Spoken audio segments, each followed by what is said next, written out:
Hey everyone, this is Darris Cassidy. It's 11:30, so we'll get started in just 1 minute. I see some more people joining and want to make sure Matt gets his camera going here. You ready, Matt? Yes, sir. All Ready right. to go. All right. Hello, everyone.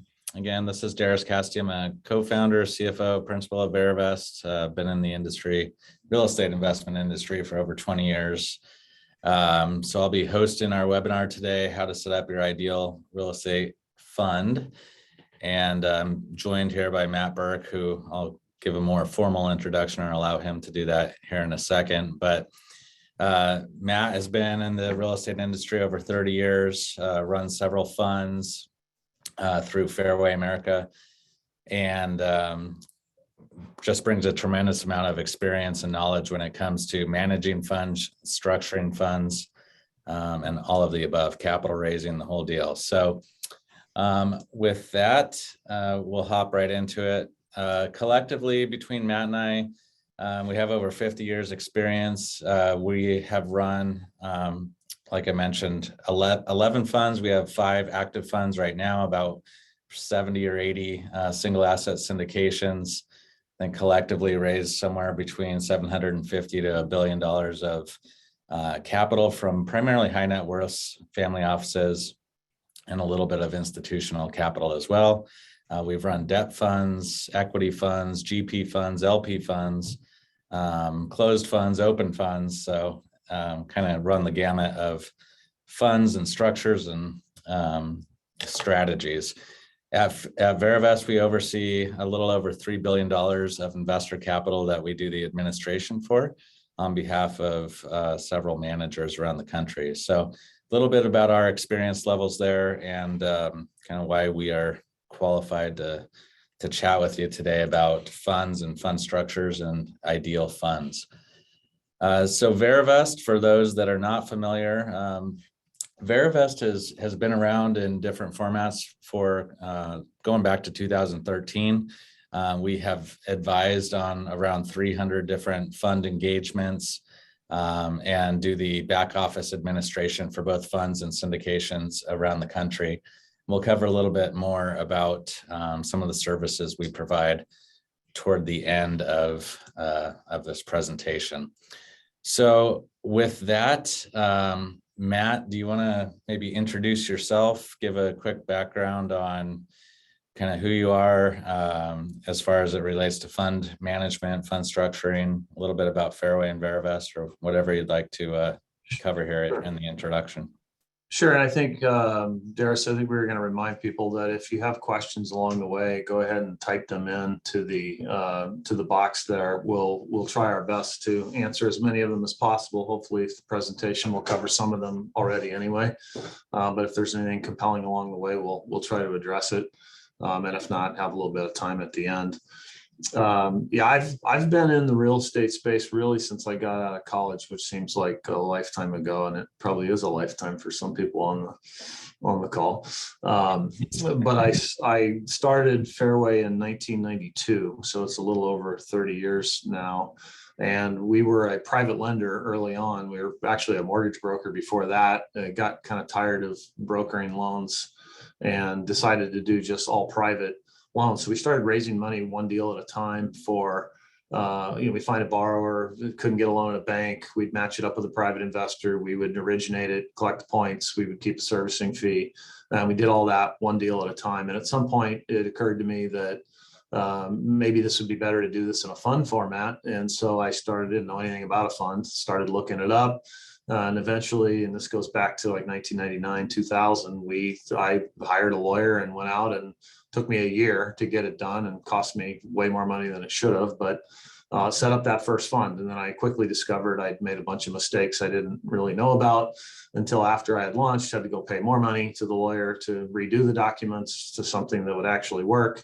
And anyway, launched that first fund. Since that time, as Darris said, we've now done 12 of them, going on 23 years later. We ran fund 1, 2, 3, and 4. Fund 4, coming out of the Great Recession, we had a large credit facility with Wells Fargo Capital Finance. We had borrowed $50 million. on that facility and pledged all the assets. And when the Great Recession hit and the banks kind of puckered up and decided they didn't want to renew the line, we had to wind that fund down. And that was my first taste of what it's like when things aren't going exactly the way you want them to, and how you have to deal with investors in a very difficult set of circumstances. It forced us to have to wind the fund down, pay people back, and make some decisions we didn't really want to have to make. And as my securities lawyer at the time said, well, Matt, now you have your PhD in fund management, right? You really don't learn all of it until you go through it. Coming out of that recession, and figuring out what we were going to do next, I had a number of friends in the real estate business who had said, hey, Matt, I know you've set up and run some funds and had to wind one down, and I'm thinking about setting up a fund. And what do you think about this? And what do you think about that? And started asking questions. And like the third or fourth time that happened, Darris, it was, and you recall this because that's about the time you joined up with us, right? Was, hey, there's a lot of people out there that are raising money from high net worth investors that would like to set up a fund, but really don't know how to do it, don't know what the issues are, and maybe this is something we could do. Because I recalled my experience, and I've since seen literally hundreds, probably thousands of people that are in the real estate asset-based business raising money from high net worths who've had the same experience, is that the lawyer is necessary, and you need to have one to be able to represent you and make sure you're complying with securities law. But they've never run a fund. They don't really understand what it's like, to all the moving parts that go into running a fund from a manager's perspective, right? They come at it from a legal angle. So we started doing that, and we started helping people set up funds. We started an advisory practice in 2012 that now, and going on 11 years later, as you said, we've now been engaged, and I've lost count. It's probably 300, 250, 300, 350 funds around the country that we've helped people set up, architect, and understand how and why they're making the decisions they're making on the front end. So, and then we started doing the administration. We can get more into that a little bit later, but end of the day, right, this has really been our business for the last decade. And a lot of that was designed for us to be able to meet and have relationships with people around the country that are actively doing deals that we could then participate and provide capital to, which we've ended up doing through a variety of the funds that we manage. So it's been an interesting run, but I'd say I feel at this stage of my career and our trajectory at Fairway and Verivest that I think from the standpoint of understanding how and why to set up a fund or not do it, I think we know it about as well as anybody I know of. Yeah, that's a great introduction. And I was thinking about it this morning as we were preparing for this, that, a lot of people on the call right now listening to this, a lot of people we've been chatting with recently are new to us, new relationships. But to your points, we've been doing this a long time. And even this particular webinar and topic that we're about to deliver here is something, as looking back through our notes, similar to what we delivered back in 2013. So it's something we've been talking about and doing a long time. And even from 2013 to now, there's been a tremendous amount of learning, both in the way to structure funds, but the ongoing management of funds that is just really hard to understand until you are living it and are faced with those decisions. And then of course, the documents come back out, but Yeah, and I've used this analogy a lot, Darris, but like running a fund, it's a bit like having children, right? You can read all of the parenting books and you can babysit your niece and nephew all you want, but until you actually have your own kids, you really don't know what it's like to have kids. And then there are various stages, right? From infancy to toddler to, kindergarten to, middle school. And it's just different at each experience along the way. So hopefully the idea is that we help people understand what it's like a little bit more. And even then people have to just learn on their own, because there's certain concepts you can't understand until you actually have to face those concepts. And to the point you just made, Darris, is like, and this, like, a lot of things have changed since 2012 and 13 with the Jobs Act and crowdfunding and, investor portals that have come out, and just lots of things have changed. But at the end of the day, a lot of the questions we get and the issues, the fears, the challenges, the uncertainties that people have, they're the same things, same exact questions that we had, 10 years ago, because the fundamentals don't really change, right? They're very much the same today as they were 10 years ago. Yep, that's right. And for some of you that just joined, we said it a little bit earlier, but if you have questions along the way, feel free to type those in the chat box, and we'll get to them as those come in, or if it may be coming up, we'll let you know. So with that, let's get into the presentation. So the title, how to create your own ideal fund. Not sure there's quite an ideal, but maybe we can talk through some of these. There may be an ideal for your particular strategy or for capital raising, some of the ongoing fund management, tax benefits, the market environment, your economic structure, legal structure, and whatnot. But picking kind of the right structure for all of those scenarios is really difficult. So maybe let's start there, Matt. I mean, any comment on this before we kind of get into who is an ideal fund manager candidate? Yeah, I would say it's a misnomer, right? There is no such thing as an ideal fund. There are fund structures that are better for certain asset types and certain managers based on a variety of characteristics. So, I've seen this happen a lot where people will go in, hire a lawyer puts together a fund. The fund is perfectly legal and it makes sense, but it's absolutely inappropriate for the type of deals that particular manager is doing, right? So there is such a thing as a fund that is better suited to what it is that somebody is doing, depending on what it is that they are doing, right? And I know, you'll talk about the question here in a moment on, who's qualified, who should be doing it, who should not be doing it. I'll give you an example of something that is really helpful for ideal fund. In the early days, we did a lot of mortgage pool funds, right? So these are people who are raising, and a lot of that came out of my own experience, right? We were a private lender for a long time. So we made loans secured by trust deeds on real estate, and we would raise the money from investors to do that. Well, those are more conducive to an open-ended fund, especially if they're very short-term bridge loans and they have high velocity, because that money is being recycled and coming back into the fund on a much more frequent basis, right? Than if you're, for example, buying apartment buildings, and doing a value add strategy where your average hold period might be 4 or 5 years. So those are two completely different strategies, and they require different structures that are better suited to one or the other.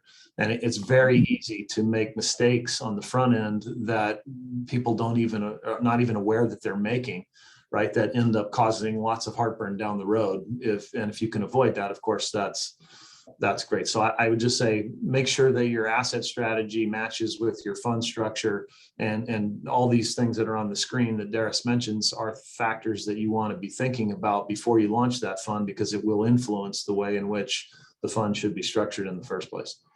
Yes. Yeah. And we have some slides and we'll talk through some of these in more depth coming up here, but you're right. Matching that asset strategy to the structure, matching the structure to the type of investors you plan to go out and raise capital from. It's going to look different depending on, if you're going after high net worths or institutional investors potentially. And then, how important are the tax benefits, and do you structure for that, or do you just let the chips fall where they may, I suppose. All right, so and we to that point, right, as you well know, like we've made our fair share of mistakes for sure, and some of the funds that we've created for ourselves, you don't anticipate all of the downstream consequences of the decisions that you're making, and you can find yourself very easily where you thought you were achieving one thing, and the structure ended up producing something very different than you anticipated. So tax benefits is a great example, right? In a mortgage pool fund, there really are no tax benefits, right? Because it's the nature of the interest, or the nature of the income coming in from the front, which is interest, is not, it's not capital gains, and is no depreciation. So, and when you mix, and look, and we've done this, right? You mix assets together in a fund, and you take an apple and an orange and you throw it in, and you get a smoothie that might not taste exactly the way you thought it was going to. That's right. Well, we've even mixed debt and equity as far as the type of investors coming in, and then the debt investors get ordinary income, whereas the shareholders get the benefit of the depreciation that would have otherwise gone to the investors that are now dead. And so definitely learned a lot that we didn't anticipate in structuring those funds.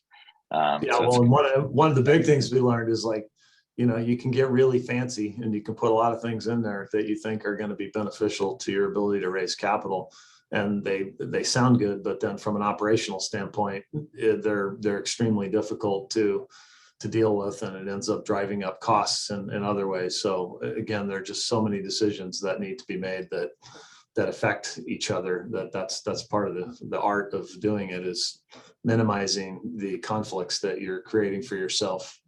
And it's very easy to do it unknowingly if you've never run a fund before. Yes. Yeah.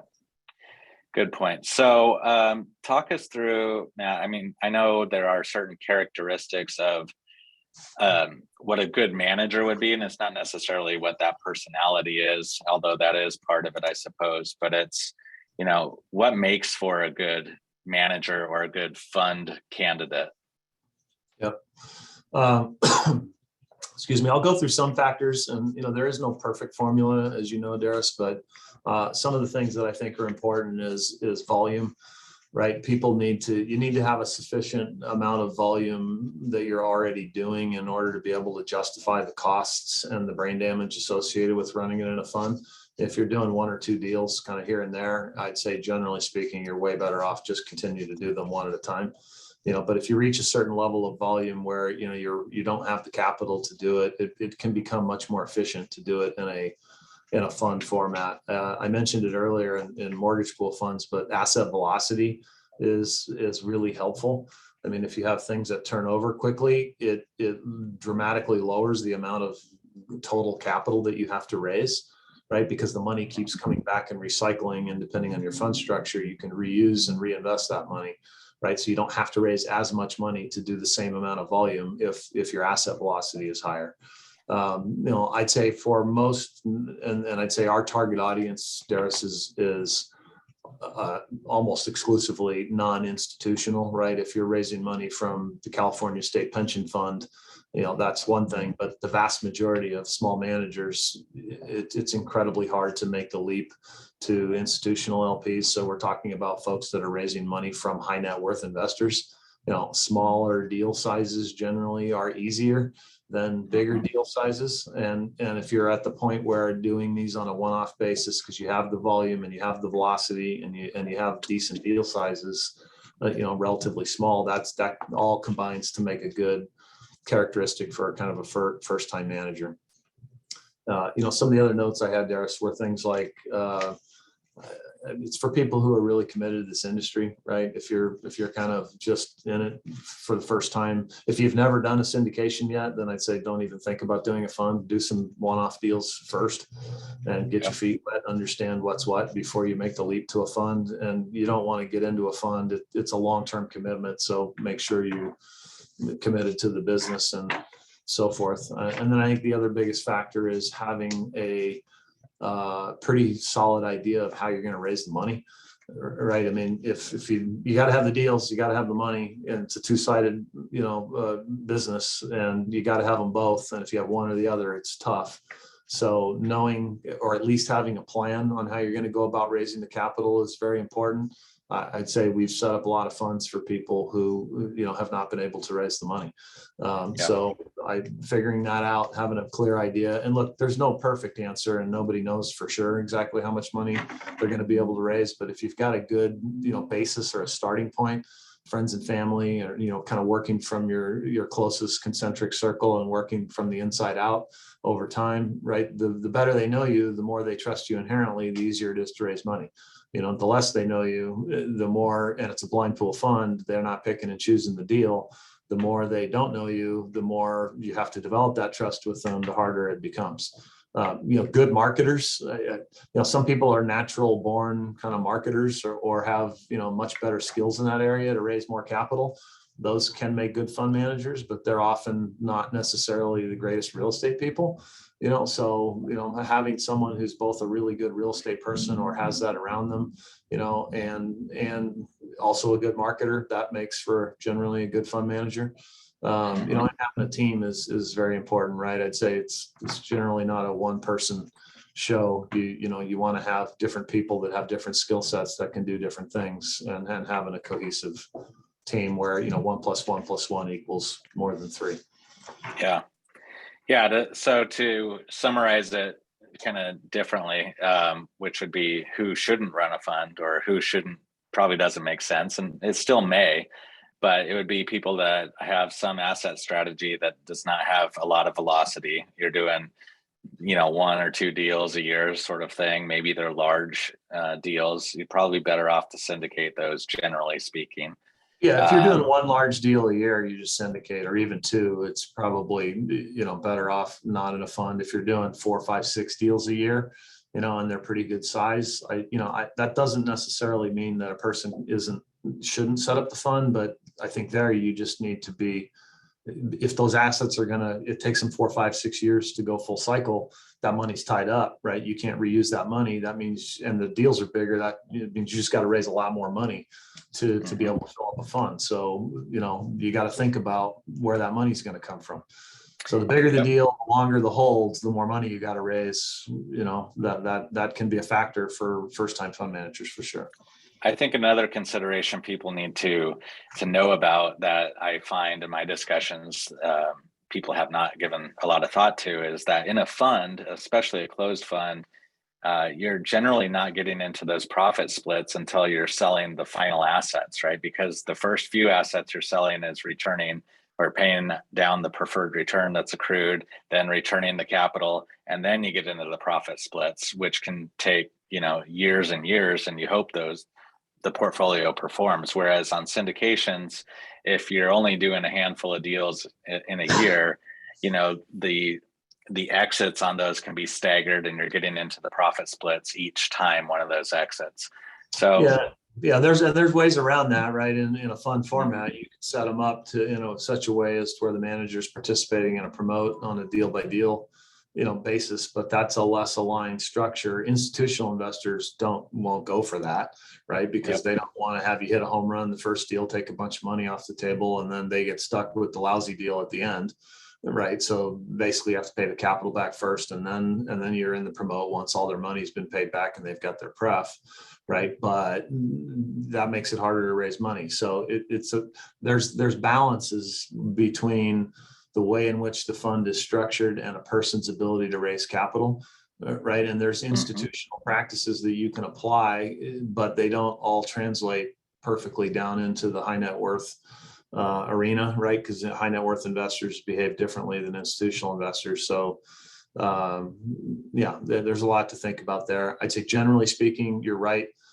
In a fund format, the manager is deferring their promotes and their profit splits, especially in a closed-ended fund, toward the tail end of the life of that vehicle. So you got to get into the sale of the last assets before you're really, in the money. And there's fees along the way, right? And that's another huge topic, right? Is like, what are the fees that you're charging along the way for what purposes and how much are they? And when do you collect them? What are they based on, right? That varies considerably depending on one manager to the next on what services they're doing, but I'm probably getting ahead of myself. So let's move on to. I don't want to cover slides that you haven't even got to yet. We have some of those.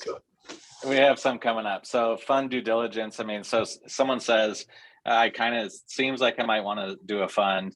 We touched on the raising capital a little bit here, but I mean, one of the first steps really is modeling it out. And financial models obviously are not perfect. And I think what I've seen people make the biggest mistake is how much capital they think they'll be able to raise in the time period that they put into that.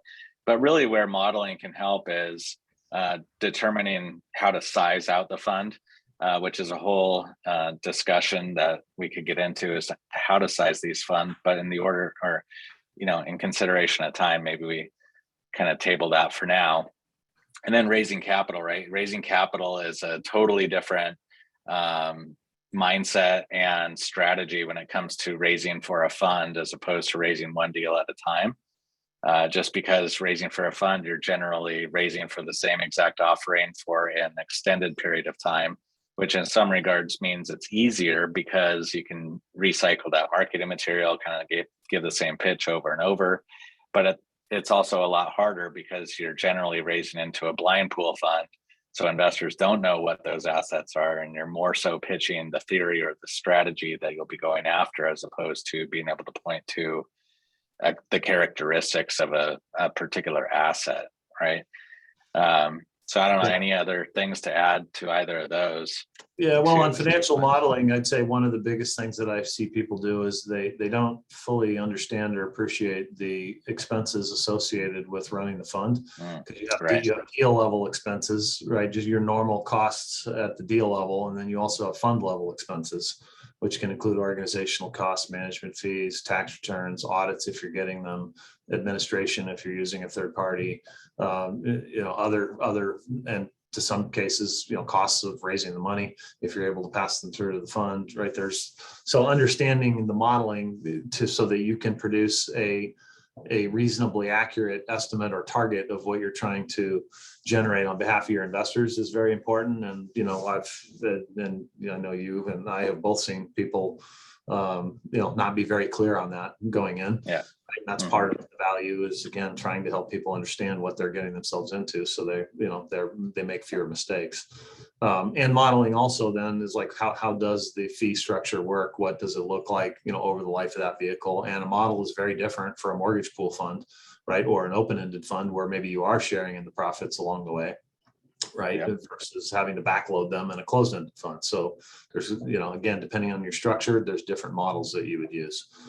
Raising capital, I think, we could go super deep on this, right? And I think our next one here in a couple of weeks is on raising capital. So we will go a lot deeper in it here in the future, but high level, there's a big difference between raising money one deal at a time in a syndication, or where the investor knows exactly what they're getting into and doing it in a fund format. There are fund formats where you can break them out into individual deals. Those also have their pluses and minuses. But yes, raising capital, in theory, people that get good at it, it's a lot more efficient, doing it in a fund structure. Then you don't have as many of the fire drills all the time if you're trying to close deals one at a time, but sometimes you also don't have the same time pressure that you do. So, there's trade-offs at every turn. So understanding the difference going in, or at least preparing yourself mentally that it's going to be different in terms of how you raise capital, at least in certain parts of certain ways, is important. Yep. And then for those that do decide to launch a fund, there's a transition period. And you touched on this a little bit earlier in some of your comments. And I think this is something that a lot of people that we speak with kind of see it as binary. Either you are running a fund or you're doing syndications, but more often than not, there is this transition that people are doing a little of both. So maybe talk us through what that looks like and why that's the case. Yeah, I would say, again, and I'm speaking in fairly broad generalities, right? I mean, every manager and situation will be different, but broadly speaking, in the beginning on the first fund, it may take a little while to get things going. So you might have more deals than you have money to be able to close on it. So, typically in the fund documents, you would, because this is another issue, you don't want to cherry pick deals, right? Take all the best ones and put them, outside the fund, right? So how does a fund investor know that you're going to put the good deals in the fund, if you have them? And so you often or the manager would give the fund the right to get first look at the deal, right? But if the fund doesn't have the capital, it doesn't mean the manager can't do it. They can still syndicate the deal, right? Or the fund can take a portion of the deal and the manager could syndicate out the rest if they want to do it that way. And oftentimes that's what it takes early on to get enough critical mass in the capital in the fund so that you can continue to do deals, right? As people you want to do deals, you have overhead and so forth. And I would say it's not an all or nothing proposition. You can start a fund. People ask me all the time, when's the best time to start a fund? And I'm like, well, there is no perfect time to start a fund. It's like the best time was, 20 years ago, and the next best time is today, if you're really ready to do it, because it's going to take time once you get it up and going. And so waiting doesn't really help, because it doesn't ever speed up the process to wait later if you're really going to do it and you're ready to do it. It's a process. It takes time. So almost certainly most people are going to do some deals in the fund, some deals outside the fund, give the fund the first right. But if you don't have the capital, then, you can still do the deal. Yeah. And one of the questions that one of our participants listening submitted, which is a great question, is, this is someone that's been raising capital one deal at a time from his investors and now considering moving into a fund format. I'm paraphrasing his question, but are all of those investors going to come over? Obviously not. So what do you expect to be the case there as far as getting those investors to move over into the fund? Some will, some won't. And that percentage will vary from one manager to the next. I'd say, I made the mistake of thinking that, because the vehicle was better, it was diversified, it was all reasons why I thought it was better, my investors were just going to jump over. And many of them didn't, because they liked to pick and choose and know which deal they were going to be in. Right. And even if they weren't all that qualified to underwrite the deal in the first place, they still, there's something about knowing I'm going to put my money in that property right there. Right. But some of them will, some like the diversity, some they don't want to pick and choose. They don't want to be involved. I'd say there's overlap, but it's a subset of the total of people who are willing to invest in both either a syndication or an individual deal and a fund. And then there's other people who just like funds better, period. So to some degree, you'll end up over time finding a new crop of investors who prefer the diversity and not having to worry about looking at the deal as long as they trust the manager. Rule of thumb, I'd say if you got 50% of your investors to come over, that would be a pretty good number in my experience, and I'd say, 20-25% is probably a decent rule of thumb. It's funny, I had this conversation yesterday on my LinkedIn Live show. I hosted a guy that runs, he's on their fourth fund, and they run storage funds. And this question came up, and I asked him this very question. He said, yeah, it was harder than I thought in the beginning, because I thought, they would all jump over, but over time, it gets better. This is part of the reason for the slide that you see right here, right? Is that it does take some time. And I've had plenty of people that told me no in the beginning that eventually came over and liked it a lot better. It just took time for them to get there. Yeah, generally that's because the individual deal flow dries up. You're not giving it to them as much once the fund can take more and more until the fund is taking all of those. And then those investors are stuck with the option of finding someone else to invest with, or just coming on into the fund. So that's right. What I have found. Yeah. Yeah. And of course their options are, there's tons of options out there these days, and particularly with crowdfunding and all of that now on the internet, the Jobs Act, that, people can go and find people. But, it's a lot of it is who do you trust? And that's why if managers developing trust with investors is a huge piece of being successful in a fund. It's even more important in a fund than it is in a syndication, right? Because the investor has less control in a fund than they do on a syndication. Not that they have a lot on a syndication either, but even less in a fund. That's right. And again, we'll talk more about capital raising in general on our next webinar. I'll focus on that. But let's get into fund structures. There's obviously a ton of different options here. So maybe just talk us through high level what the options kind of look like and the considerations that people need to take into account. Well, I would, if I had a slide, I'd say it's a matrix, and I tell you the two biggest, there's four biggest factors. One would be open-ended or closed-ended, right? Those are two basic options, and there's reasons why you would or wouldn't do both. And then the other one is debt or equity. right? And you could have debt and equity in it, but I'd say open-ended funds tend to be most conducive to mortgage or debt instruments. So if the manager is making loans, and that could be acquiring loans, at a discount, although that if you're doing a bunch of REOs where they're changing from a note to a distress note to an REO and back to a note, that's a nightmare from an administration standpoint. And we've done plenty of those, right? And seen them, how difficult they are. But if you're making loans, an open-ended structure is, generally speaking, an appropriate vehicle. If you're buying property and doing value add, or even just buying, stabilized stuff, more often than not, a closed-ended structure is a better bet.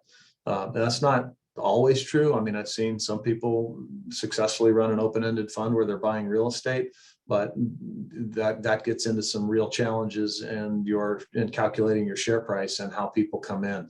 An open-ended fund, if Darris, and again, this might be something I could go, we'll do a deep dive on this in a future version of this, but high level, the biggest issue in an open-ended fund is that you have to, how do you determine the price of a share of that fund for the investors who are coming in? And if you're giving them redemption mechanisms or ways that they could get out of the fund at some point in time, what price are they getting in and out at?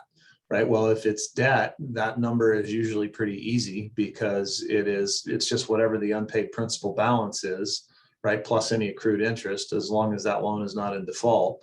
But if it's equity, especially if it's like a value add or an opportunistic deal, what is the value of the real estate on any given day, right? To determine, because if you think about it, an open-ended fund, it's like a mutual fund. If you had 10 properties in an open-ended fund, it's like owning 10 different stocks. Well, the value of those stocks change every day. The value of that real estate changes over time. You sign new tenants, people move out, right? Market changes, interest rates go up and down. So what is the value of that property? So you have to have a methodology to determine what that value is. And that's all that stuff is built into the documents, right? And that can be very confusing. If it's debt, it's pretty easy. Equity's pretty tough. Yeah. So open and closed, those are your two basic choices. Then it's, are you going to issue debt to your investors in the fund? And I'm talking now at the fund level, right? Are investors lending money to the fund and you're paying them a fixed coupon with a fixed maturity date, right? Which is a contractual obligation to pay. And then depends on then what are you then with the fund manager, what are you investing in with that money that you've borrowed from these investors as debt? And do the assets match with those maturities on that debt so that you don't find yourself in a position where you have to pay, investors back, but you don't have the cash to do it, right? There's managers and investors oftentimes like debt because debt's easier to understand, right? It's a fixed coupon. They know exactly what they're going to get. It's a 1099 and not a K1.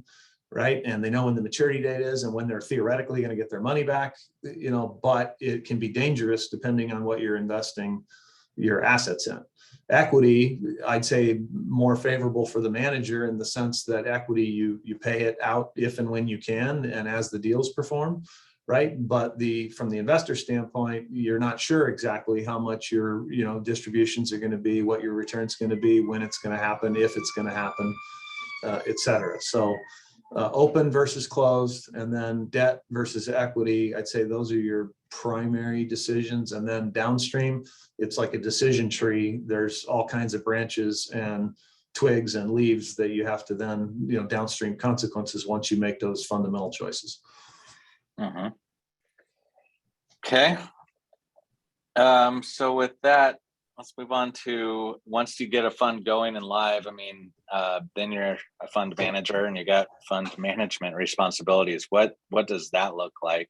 And you touched on a little bit with the fund structure considerations. It's different if you have an open fund versus a closed fund, but generally kind of high level, what are some of the considerations as a fund manager once you have the fund going?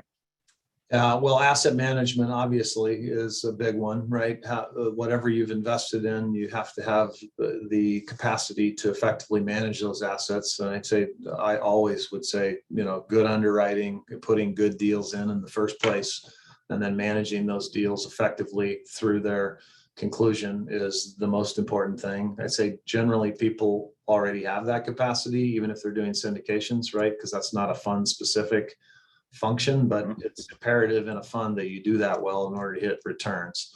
I'd say if you, in the institutional world, having a third party administrator it's table stakes. I mean, it's the price of entry. You can't even consider it without third party administration. I'd say when we started doing it, Darris, 10 years ago, there weren't that many options for a small fund manager to have third-party admin. We started doing it in 2013, 14, and obviously continue to do it to this day at Verivest.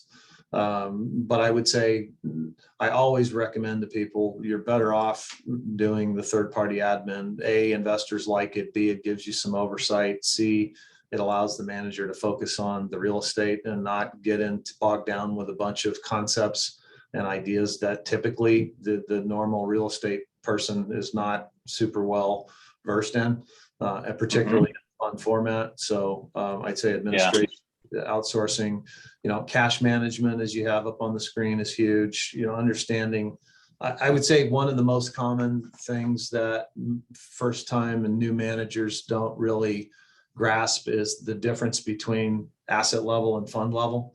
Right, because now you have two levels of considerations at any given point in time, and it's hard in the beginning to understand that. So cash management, understanding how much cash you've got, how much you need to reserve, how much you should distribute, and why, and making sure you've got enough there is, and how you manage commitments and redemptions and all of that is a big piece. So yeah, you want to have the breadth of support and the team that understands these concepts to be able to help you make sure you're doing stuff right from the beginning, because usually the manager they're strong in real estate, but not as strong in all these other areas. Right. Yeah. And just to back up for a second to the administration, I think one thing new managers don't consider is that administration or third-party administration can be a fund expense or a deal expense if it's a syndication, and therefore it's being absorbed by the deal or the fund itself and kind of spread across as an expense to the investors, as opposed to if you're doing it in-house, then it should be an operating expense to your company and coming out of your pocket rather than being spread to that deal or fund. Yeah, so we do have your point there is like, right, you can hire people that you put on your opco payroll and do this work, but you can outsource it, hire third parties.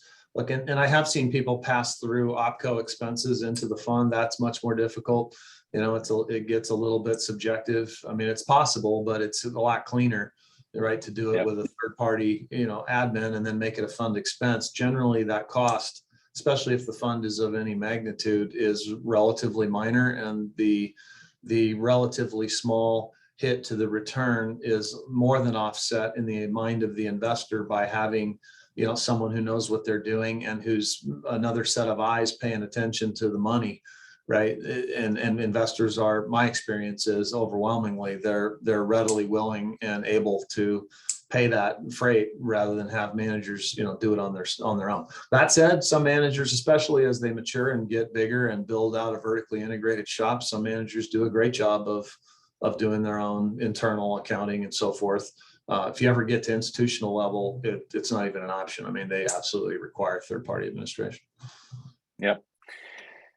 So, in conclusion, there's a lot of consideration when thinking of starting a fund or when starting a fund, the ongoing management that goes into a fund. So a lot of decisions that, need to be talked through and considered. Anything else you want to add there, Matt? And then we'll get into kind of a little bit more about Verivest and then right into Q&A. And we do have some questions that have come in. So no, let's say by now we got maybe 15 minutes or so. Why don't we just go right through the rest and then happy to answer questions. Yeah, so maybe talk us through what Verivest is up to. at the moment. It goes back to the roots and how we started off, but talk us through what we have here. And then we do have a little bit of a contest. I have the names of the winners here that I can read off once you talk us through this.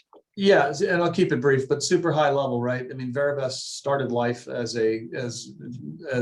out of Fairway as doing, advisory services, helping people think through all these issues and provide guidance to help people come up with the best possible fund that they could when they launched, right? So to this day, we still provide fund advisory work for people that are interested in setting up their own fund to help you make all the right decisions. That's one of our core services that we offer. We've now automated that process online, so we have the ability for people to go through and just do it completely online without necessarily having to engage us. It's cheaper to do it that way, but of course you don't get the benefit of all of the experience and so forth. But people who are ready to do it, that's what Fund Builder is. And you'll see that on our site. And once people are live and going, then our core service is fund administration, doing the back office accounting, calculating the NAV, handling the distribution, doing the investor accounting, calculating the waterfalls, helping you with capital calls, all the things that go into running a fund. So that's really what Verivest does. And I think what we have here is that what we're offering here for people that are on this webinar, and this is only for people who are on the webinar, the first two people who sign up for a fund advisory, fund creation engagement with the admin will provide 90 days of free ongoing coaching. One of the things we do, Darris, as you know, is provide coaching for people. That's really whatever your agenda is. It's using our time, picking our brain, and it's us sharing with you the benefit of all of the things that we've done and the mistakes we've made and the hundreds of funds that we've set up and administer and run. So we'll offer 90 days of ongoing coaching for free for the first two people that sign up for a fund creation engagement with admin. All right, that's great. We also, I don't know that we announced this, maybe it was in some of the marketing emails, but we had a contest to pick 3 random people that are on the webinar or listening to have a 30-minute consultation with me. So those 3 people, you'll get an email here in about 30 minutes or so. Once we wrap this up. My understanding is we used a randomizer. So all the people who signed up for the webinar, we did a randomizer and came up with 3 names just totally at random.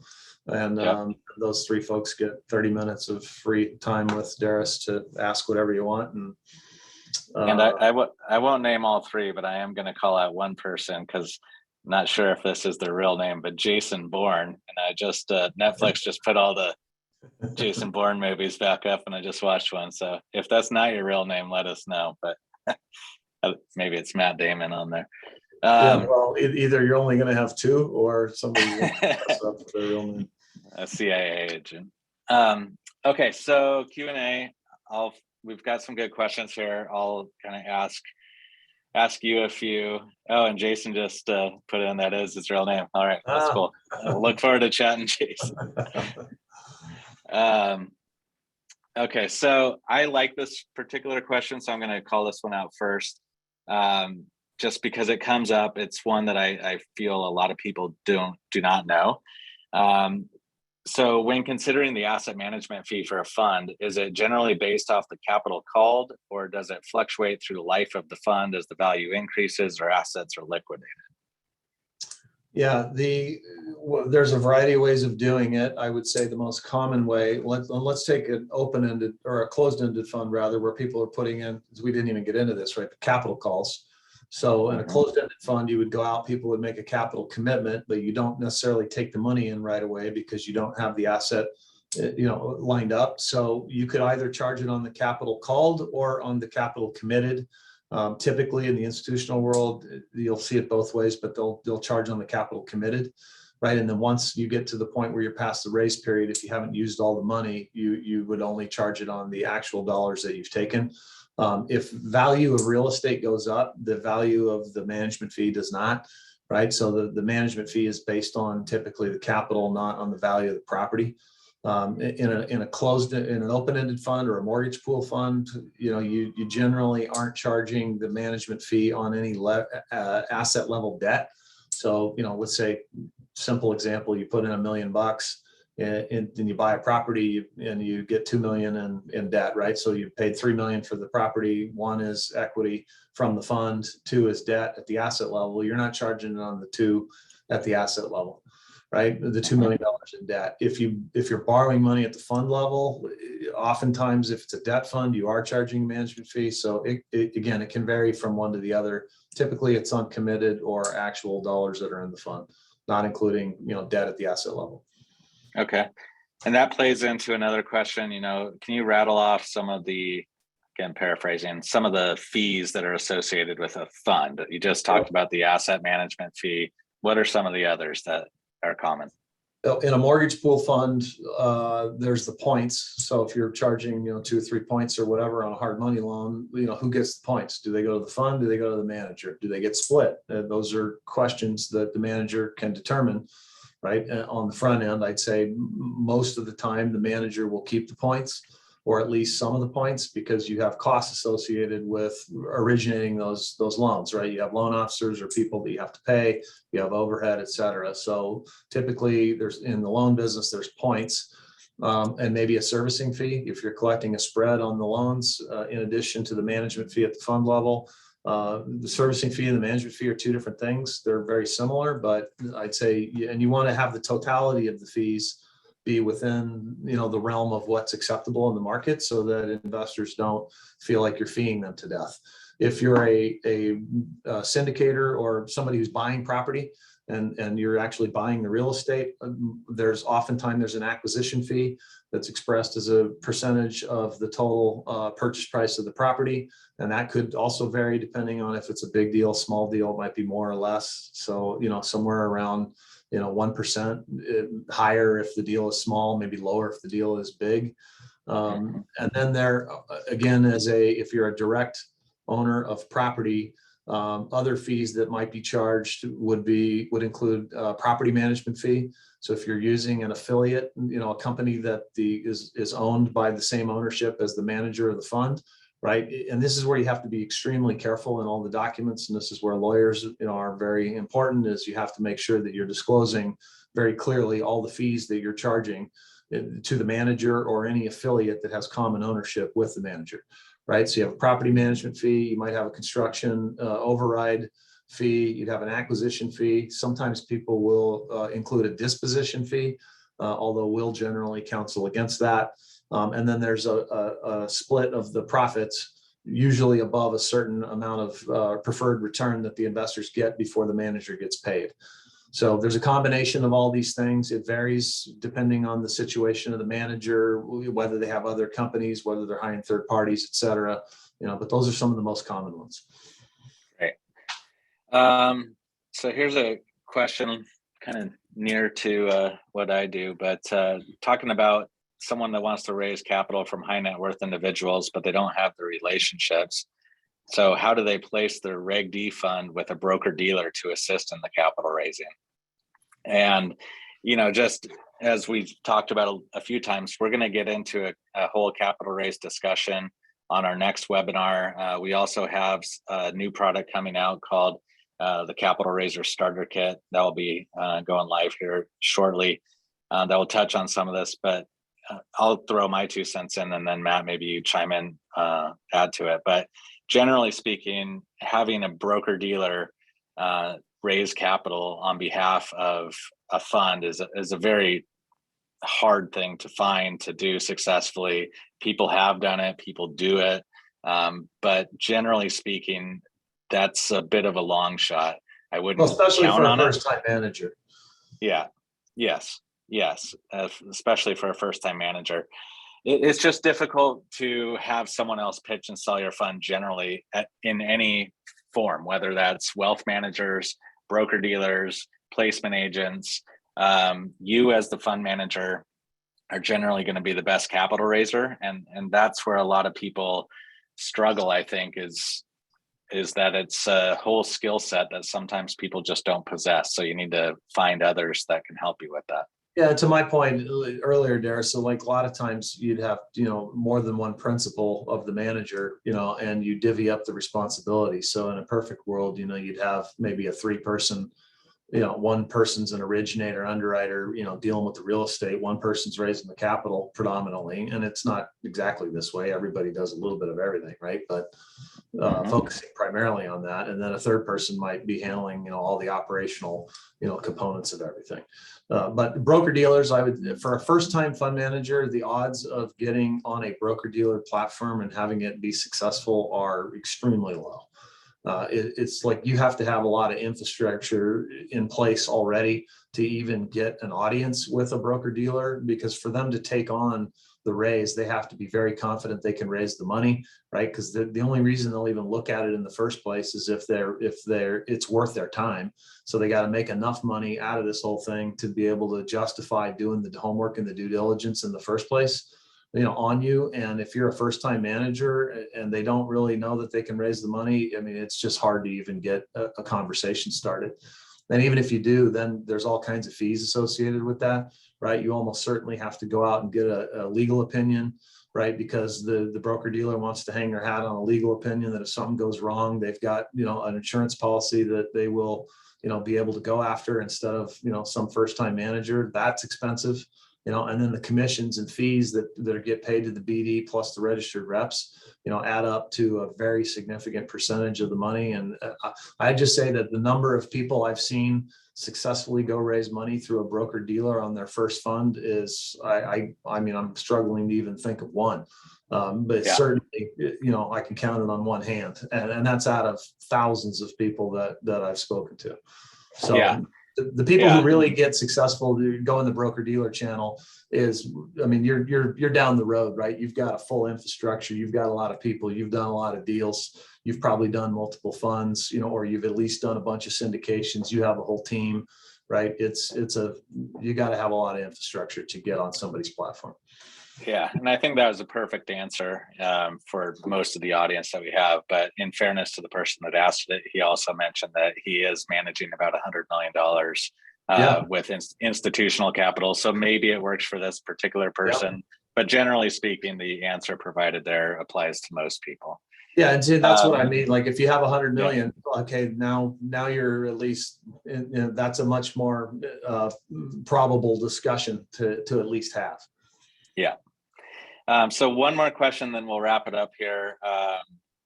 So let me pick one of these.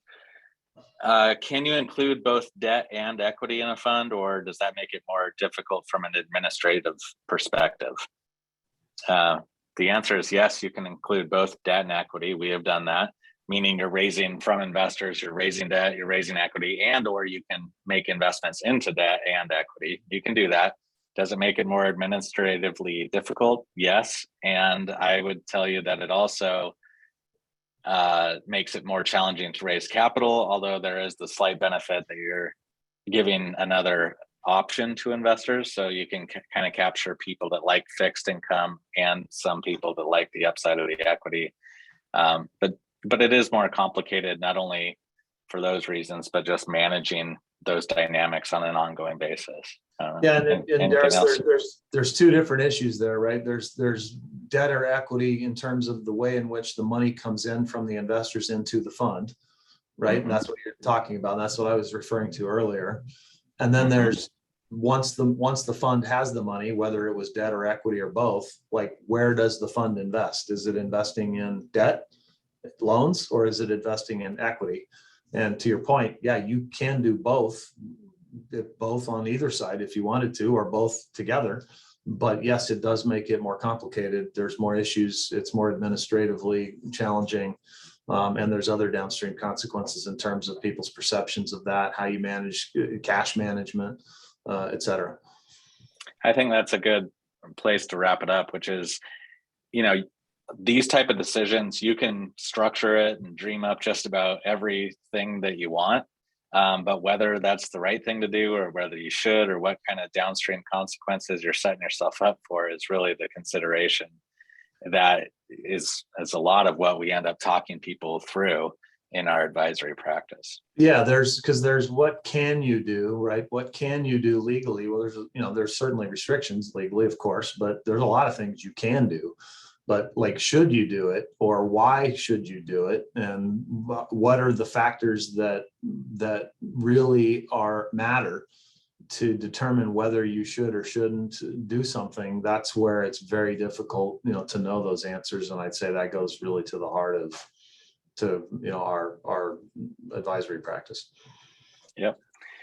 Great. Well, let's wrap it up. So anyone that has any questions or want to chat with us, want to explore what we do, you can see on the screen here, Kellen Stevens is the primary person for you to reach out to. His email and phone number are there. We'd love to chat with people. We'll have some more of these webinars, planning to do these every few weeks or every 2 weeks. Kellen, real quick, Darris, just for people's info, Kellen has been with us for 15 years in different iterations. So Kellen's extremely knowledgeable about all this stuff. So he's a really good, he's not just, a sales guy that's there to pitch you on something. He's a very good resource to be able to provide information and genuinely help people sort of sort through, does this make sense? Doesn't it make sense? And so, I encourage you to reach out to Kellen. Yeah. And that, generally speaking, is our approach anyway. We're not trying to sell something to people that don't need it or shouldn't buy it. We're here to help and try and make people's lives easier when it comes to fund management and syndications and administration and the whole deal. So Matt, any final words? Otherwise, I appreciate everybody being here, and I hope you found it valuable. That's our real goal, is to bring value first to people and do it in all the kind of ways that we can. And love to work with you. If you're thinking about setting up a fund, we'll tell you our honest opinion. If you shouldn't, why, what, and give you the best guidance we can. So appreciate you being on here, and look forward to doing these every couple of weeks. Thank you very much. Thanks everyone for joining. Take care.